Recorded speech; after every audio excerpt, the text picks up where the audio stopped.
একটা news maybe সবাই দেখছে যে সাতক্ষীরার একটা মেয়ে খালুর সাথে অবৈধ সম্পর্ক করছে।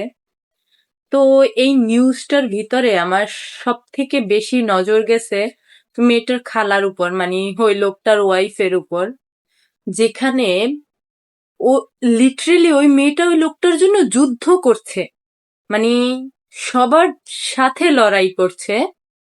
আমি একটা পিকচারে দেখলাম যে উনি ওই লোকটাকে মানে মেরে বাইরে বৃষ্টিতে রাখা হয়েছে। তো ওনার ওয়াইফ যে তার মাথার উপরে কলা পাতা ধরছে যাতে তার গায়ে বৃষ্টি না পড়ে। এটা দেখে আমার জঘন্য লাগছে, আমার বিচ্ছিরি লাগছে, মানে আমার মনে চাইছে মেয়েটাকে ঠাটাইয়া দুইটা চর মারি।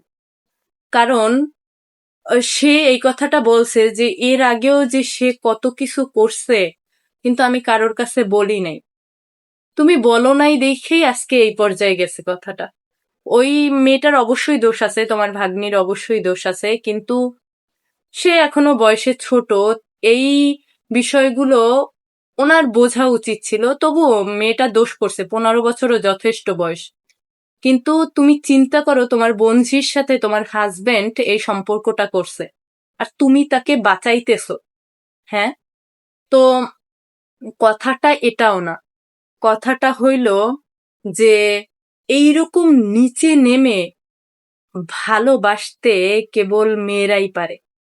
এরকম নিচু হয়ে, এরকম মাটিতে মিশে গিয়ে ভালো একমাত্র মেয়েরাই বাসতে পারে। ছেলেরা এরকম ভালোবাসতে পারে না, তাদের পক্ষে সম্ভবই না।